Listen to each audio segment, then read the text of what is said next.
Hi again. In the last video I showed you how to set up an email forwarding, which was nice and easy, and the goal for that was to try and end up with something we could use for a mailing list. That's the purpose of today's video, is to get a mailing list set up. It's not that complicated, but there are some hoops we have to jump through, so we're going to have to do a fair bit of setup and a little bit of waiting for things to come through. But with all that being said, let's move on. And to move on, we're now going to choose who's going to look after our newsletter for us. Now I'm going to suggest Mailerlite. There are lots of newsletter providers. You can notice a theme here. There's lots of everything. You've got plenty of choices that you can make. I'm going to choose Mailerlite, mainly because of their pricing information and also because they are one of the best liked or perhaps least disliked newsletter providers. Every one you go to, there'll be people who've had horror stories. There'll be people who hate the way that it works. It's one of those where you're going to pick the least worst. And I think that Mailerlite is the least worst. The main advantage here is this free tier. It's free for up to 1,000 subscribers. And believe me, it's going to be a little while before you hit 1,000 subscribers. And you can send up to 12,000 monthly emails. So if you sent an email to every single one of your subscribers, you could do that 12 times a month.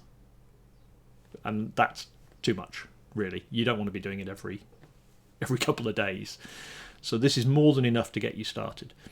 If you then want to grow your business, it's $9 a month, and that gives you, weirdly, fewer subscribers, but unlimited monthly emails, more users. You can have other people send emails on your behalf and selling and all sorts of things. We're going to stick with free for now because it's more than you need, basically. The big limitation here is you don't get to use a private domain name. Yeah, I didn't make this very clear. When I say they don't let you use your own domain name, I don't mean that you can't do what we're about to do, which is set up a email list using a domain name. Mailerlite allows you to set up a website as well. They can host it, they can show your sign-up form to all the subscribers you want, but that is the point where you can't use your own domain, which is why we set up the card domain earlier. Hope that makes more sense. That's why I had you set one up with card, because £9 a year or $19 a year is a lot cheaper than $9 a month, which is what you would need to spend for Mailerlite to host your website. And again, we're trying to keep everything separate so that we can move things around as we need to. So we've decided to go with Mailerlite, or I have. I'm going to hit sign up. And it's going to give me a free trial for 30 days. I get all the free features, all sorts of stuff, 24/7 live chat support. So if you have any problems, you're going to get that for 30 days. They'll help you out. They want you to be there. So company or organization, I'm going to say just author how to. It doesn't matter. It's just if you are one. My name. Email address. Now this is where we're going to use that forwarding that we set up. So in this case it's going to be mark@authorhow2.com. And password. I'm not going to show you what this is, but we'll set something and create my account. You can also sign up with Google and Microsoft. Now, as I said, you can do this. You can use your free email address. The problem is it then becomes more complicated. You're better off using this one. So create my account.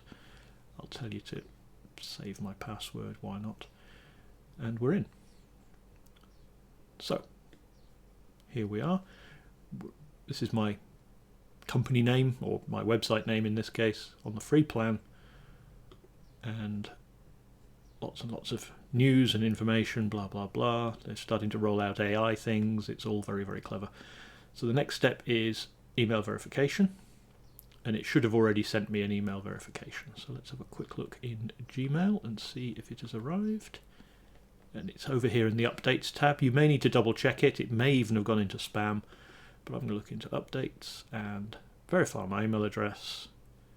And if I just click it, it should take me back in. There we go, email verification. Now we're going to complete our profile information. It says all migrate to your classic. I can't scroll up any further. Let me turn off my screen for a second. It also says I can migrate to my Mailerlite Classic account. They used to have a separate system, Classic, and they've upgraded everybody to new. If you sign up now, you'll be on the new system. You don't have to worry about any of that. So I'm going to hit complete. I'm just going to put in my profile, turn my camera back on, So, actually only wanted my first name, so I'm going to put my last name in there. My time zone is UTC, it's GMT, I'm in Britain. English, I am in author industry. What am I interested in using? So campaigns is sending newsletters. Forms is sign up forms, which is why we're here. Websites, automations, and transactional emails. Now, transactional emails is different. I don't know exactly what that is, and I'm not worried about it.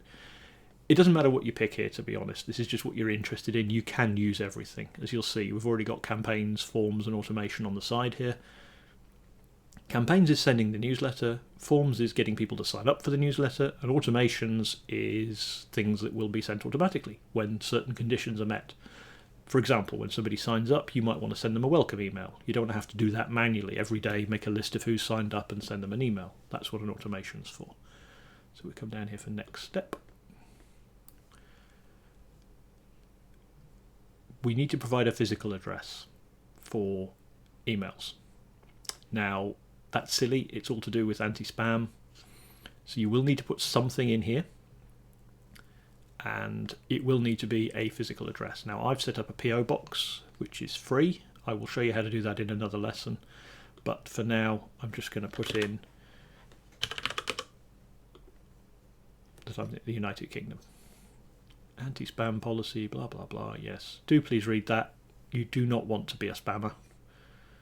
I've read the policy. I'm not going to choose to have new emails. I've already had these. I've already got an account. This is a new account that I'm setting up just for this lesson.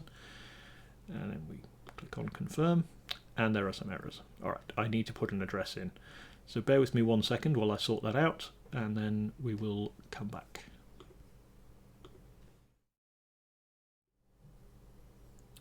All right, I've copied in my email address, my physical address, so that they're not going to whinge at me. As I say, I'm using a PO box just because I don't want to reveal my real address. We'll cover that in another episode. I should be okay to hit confirm now, and there we go. Everything's complete.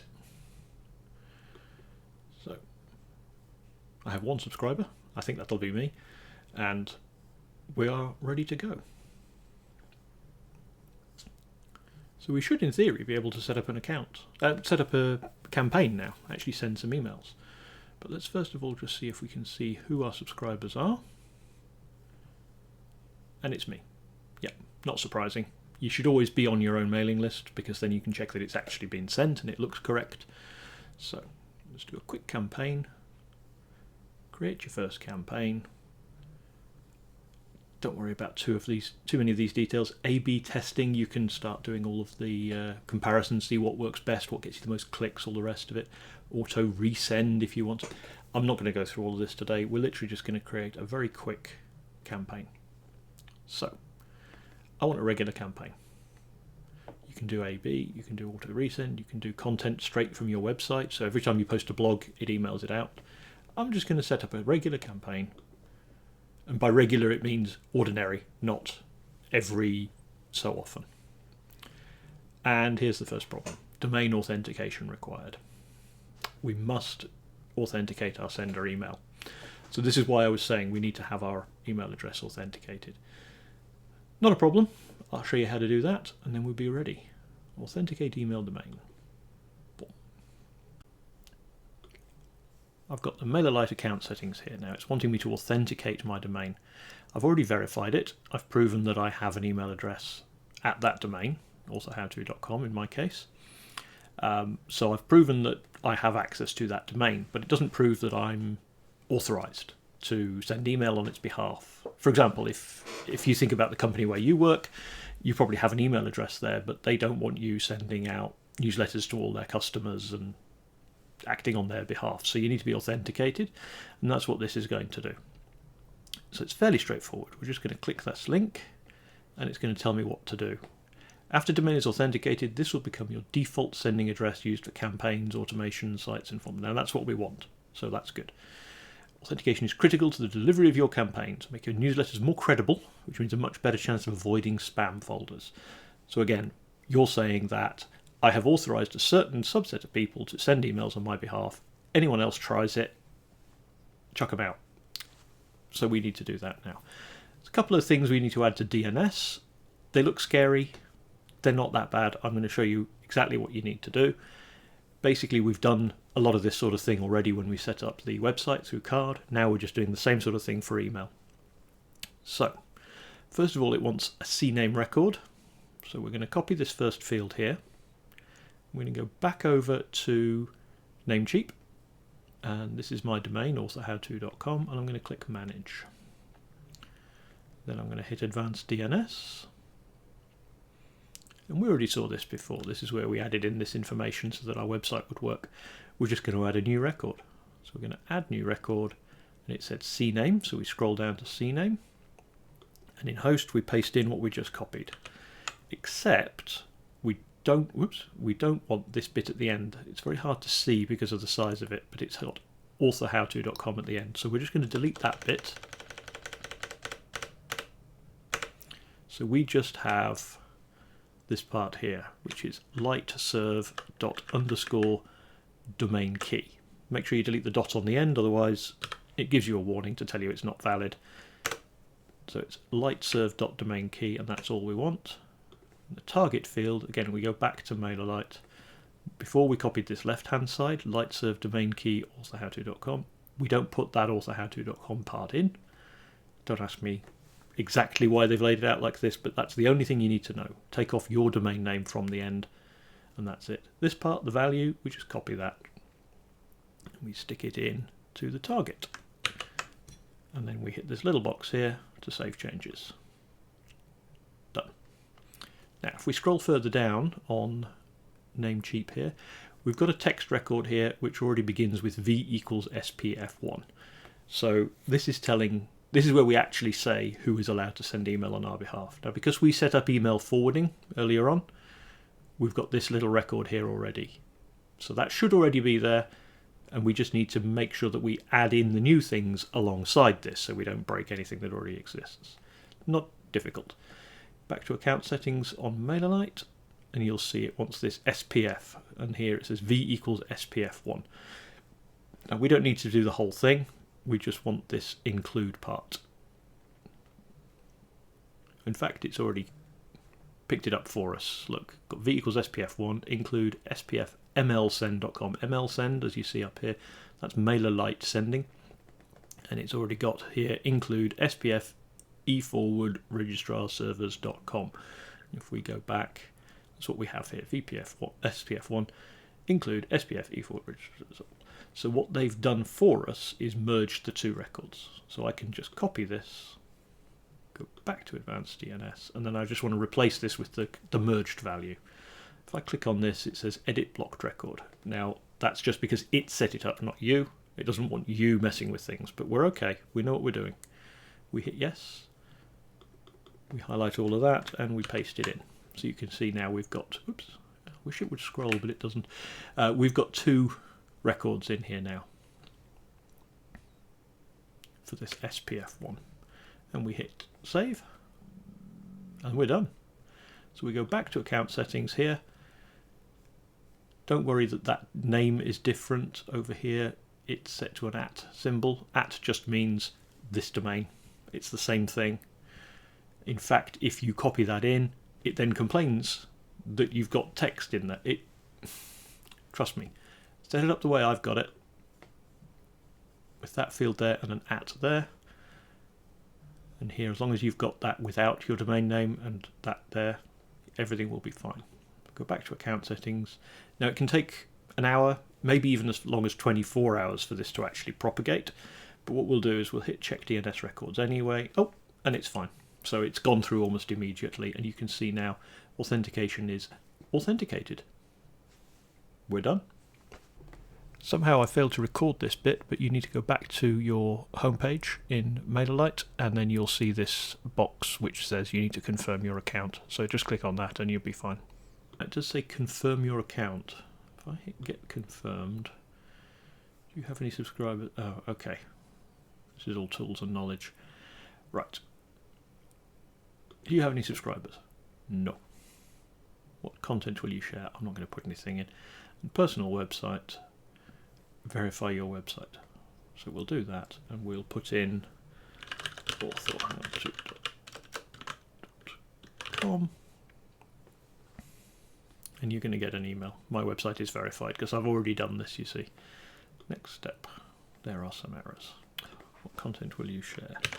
News about my books. Next step. Confirmation email was sent to your inbox. Okay. Go back to my inbox. So this is my Google inbox, which is where the mails are being forwarded to. And we wait and see if it turns up. In the meantime, let's carry on.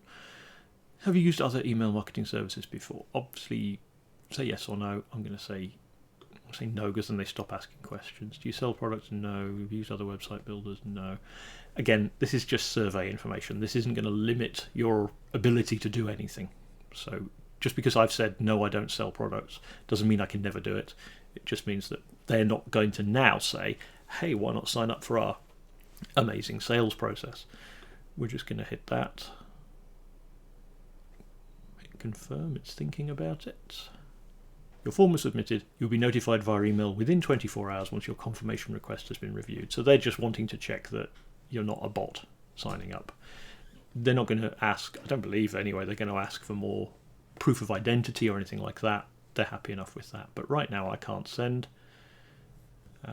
You can't actually see that. Let me turn off my camera for a second. If I hover over send here, it says you cannot schedule campaigns. Now, I'm not trying to schedule it. What they mean is you can't send one. So we're going to need to wait until it says that we are authorized. All right, I've just received an email saying the account is being reviewed. So we should get an email once that's all done. Letting you know that there's an iOS app as well. You can use that, but obviously only once you're authenticated. So for now, we'll leave it alone. But otherwise, be back in a minute. All right, it's been a little less than an hour, and I've got an email saying my account has been confirmed, so we should be good to go. Again, something seems to have glitched in the recording. I just went back in and went back to the campaign I'd already tried to set up and continued doing that. So you're going to see we suddenly jump ahead, basically just carry on from where we left off. If you click on the draft campaign that we had, you'll be able to carry on. Right. I'm going to pick the drag and drop editor. That's the easiest one to use. And then this is Mailerlite. Now you can come through and modify and edit all of this. For now, I'm literally just going to leave it. That's my address details that I put in. That's my PO box. Again, talk about that in another video. I'm not going to go through all of Mailerlite and how you set things up, but you literally just come over here to the side and you pick things you want and you drag them and drop them. For now, because I'm just doing a demo, I'm going to do done editing. Now again, I'm going to just send this to myself. It's going to all subscribers here, but there's only one of them. That's me. Again, this is just the test one, but send now. And if I just turn off my camera, then you will be able to see the send button is now available. I can hit send and it's done. Now it says it will begin sending soon, basically in a minute or two. When you say that you're going to send immediately, it means as soon as possible. It's not going to be to the second, but you can also schedule. There were options for scheduling on the previous page where you could say, I want this to go out at 9 o'clock next week or something. So that's all easily done. So we're just going to have to wait for that to come through. But with any luck, that won't take very long. And pop back into Gmail and we can wait for it. Alright, and that's popped up just a couple of minutes later. Always a good idea to be on your own mailing list so you can see what's happening. Now obviously I didn't bother putting any proper pictures in, so there's some placeholders, but you can see it's quite pretty. It's got the Mailerlite branding. You need to pay a lot to get rid of that, but I don't mind it. It lets people know that you're using a legitimate service, not just spamming everybody. And yeah, it even comes with a free view in browser option, so that if people are having difficulty viewing it, they can just pop straight to your website and have a look. But yes, as you can see, it's come from Author How To. That's the name I put in, and that's my email address. So it's very, very clear that this is coming through my real domain. Mailerlite are authorized. There's no warnings in Gmail here that this is suspicious or might be a phishing attack. And it's just shown up in the updates tab. Now, there's nothing you can do about that. If people are using Gmail, it's going to show up where it shows up. But it's not in spam, it's not in promotions. Updates is where it ought to be, really. So I haven't had to do anything special for that, just the domain authentication. All right, so that's it. Now you can go back in, set up some new campaigns and work on all of that, and we'll cover that in a later video. But for now, at least, you have a working email list. All right, enjoy.